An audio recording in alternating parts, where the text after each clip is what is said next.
皆さんこんばんは、うのうと言います。この動画では、始まりの大地とハイラル大森林、それぞれ過去に移設している説についてお話しします。いつも通り、ゼルダゲーム全般のネタバレがちらほらありますので、敏感な方はお気をつけください。今までの僕の考察動画を見ている前提、ブレスオブザワイルドが時の勇者敗北ルートを土台としている前提で話を進めますので、まだの方は動画説明欄やチャンネルページからどうぞ。動画の終盤では、視聴者の方からいただいたコメントを元に考察していくミニ考察コーナー、略して仕込み考察も用意しています。ぜひ最後までご覧ください。行きましょう。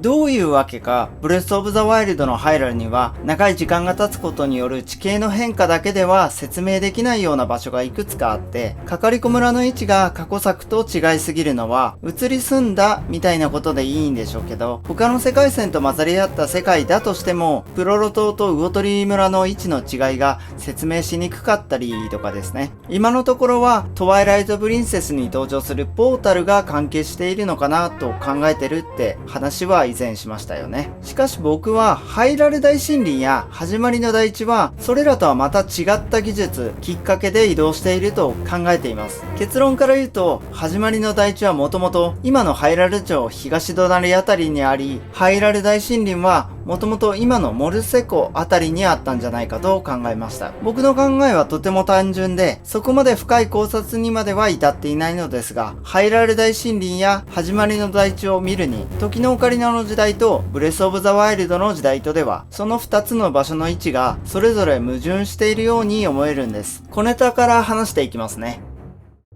考察後の動画で神々のトライフォースのマップを斜めにしたものがブレスオブザワイルドのマップであるというお話をしましたね。実は神々のトライフォースのマスターソードの台座周りの花の数や位置がブレスオブザワイルドのマスターソードの台座周りの花の数や位置と一致するんですよね。神虎の花は姫静かだったんでしょうか。それはさておき、時のオカリナから神々のトライフォースの間の時代に迷いの森や大森林の位置がハイラル城南東からハイラル城北西へと移動してしまっているんですね。大森林の周りだけ岩に囲まれていて水に囲まれていることも、その辺りは土で大森林だけ異質な感じも気になっています。一方で時の神殿のお話なんですが、始まりの大地に立っているのは皆さんご存知ですよね。でも時のオカリナで出てくる時の神殿はハイラル城の東隣あたりにあったはずです。ブレスオブザワイルドでは始まりの大地と名の付く広くて高い閉ざされた大地に滅びた時の神殿があります。周りには時のオカリナで見られた城下町の噴水や城前の門などがあって、位置関係、距離もおおよそ一致します。相対的に見ると時のオカリナの時代のハイラル城は今の始まりの大地の東の神殿跡のあたりにあったと推測することができます。それらがあんなハイラル平原の南の方に移動しています。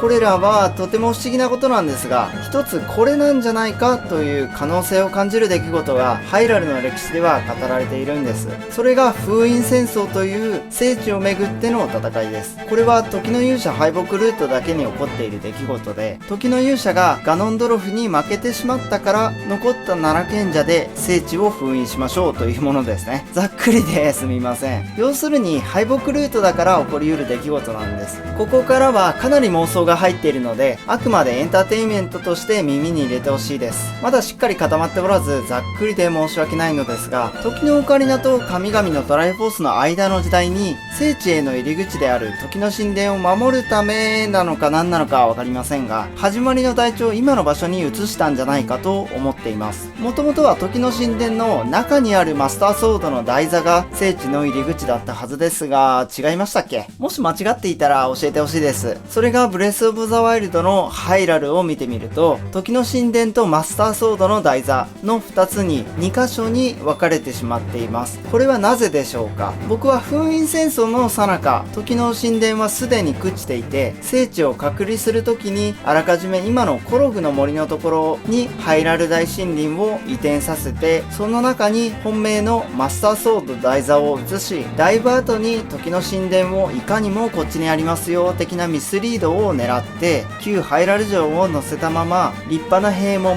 設けて高くして形だけ立て直したんじゃないかと考えてみました。先ほども言いましたが、ただの妄想であまり根拠のない話なので、よくある都市伝説として頭に入れてくださいね。とはいえ、マスターワークスの後ろの方のページでは、薬剤ガノンが復活した時、誰がどのようなルートでどこにたどり着き、この人はここに留まった、ここが最後の砦となった、などの詳しいことが書かれていますし、実際ブレスオブザワイルドのハイラルを歩いてみると、それらの形跡が随所に見られるんですね。これらを見て改めて、任天堂さんはこういう出来事ありきで世界を考えていく、構築していくみたいな現実的な作り方をしてるんじゃないかなと感じたので、そんな妄想をしてみました。そしてこれらを考えるにつれて、プロロ島も同じような技術で場所を移動することになったのかもしれないというような新たな考えも浮かんできました。止まらないので、この辺にします。今話したことから、もともとハイラル大森林は時のオカリナの全体マップからもわかるように、モルセ湖あたりにあったことになるわけですけど、僕はモルセ湖自体がハイラル大森林をえぐり取ったためにできた陥没だと思っていまして、そこに水が溜まって湖になったのだと考えています。周りには少し林程度の木々が生えていますね。残っていたのか、後からまた生えてきたのかはわかりません。そしてちょっと関係ないのですが、モルセ湖がある場所はナビ湖という湖に囲まれています。ナビ湖の名前の由来はもちろん、時のオカリナでデクの貴様が時の勇者につくように指名したナビでしょうね。関連は不明なんですが、モルセ湖の中心にはデクの貴様を思わせる巨木の亡骸もあります。一方で、移動先のハイラル大森林の南隣にラウル集落跡やラウル丘陵といったラウルと名の付くものがあるのは、マスターソードの台座が近くにあるからなのかなと、今ではとても腑に落ちています。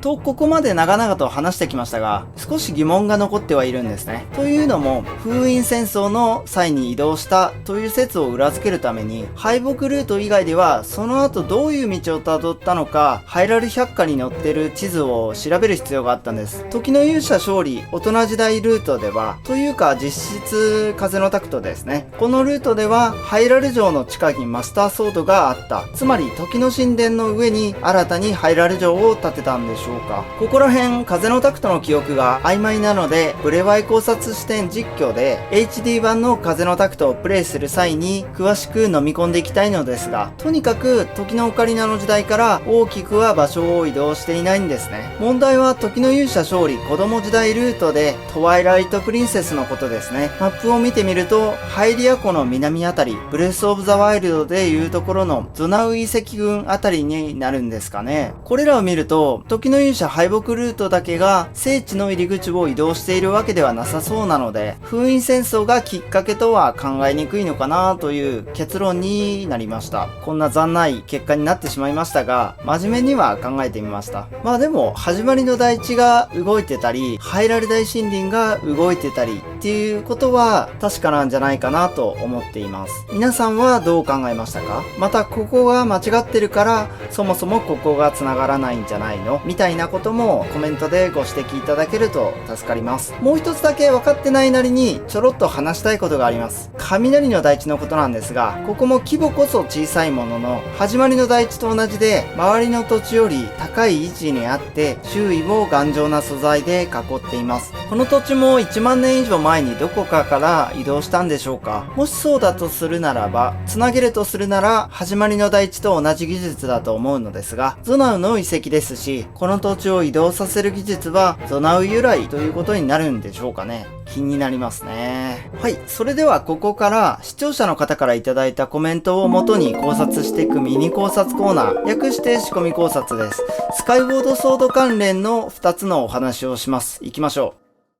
お空の国、ブレスオブザワイルドで出てくる森林の馬宿にいるシャーメという子供が良い子には見えるお空の国があるというようなことを話すとコメントをいただいたので見てきました。結果は本当にスカイロフトのことを話していましたね。この女の子からミニチャレンジを受けるのですが、どうせなのでミニチャレンジを受ける前からどんなことを話すのか見てきました。昔はお空の国に私たちはいた。私もお空に行って鳥に乗りたいといった内容象で、明らかにスカイロフトのことを指していました。女神のハープ、スカイウォードソードに出てくる柱に描かれた棒が並んだ模様についていただいたコメントで、女神のハープっぽくないですかというのがあったので、改めて見てみたら、とても似ていました。今のところは、この模様は女神のハープだと思っています。以上、仕込み考察でした。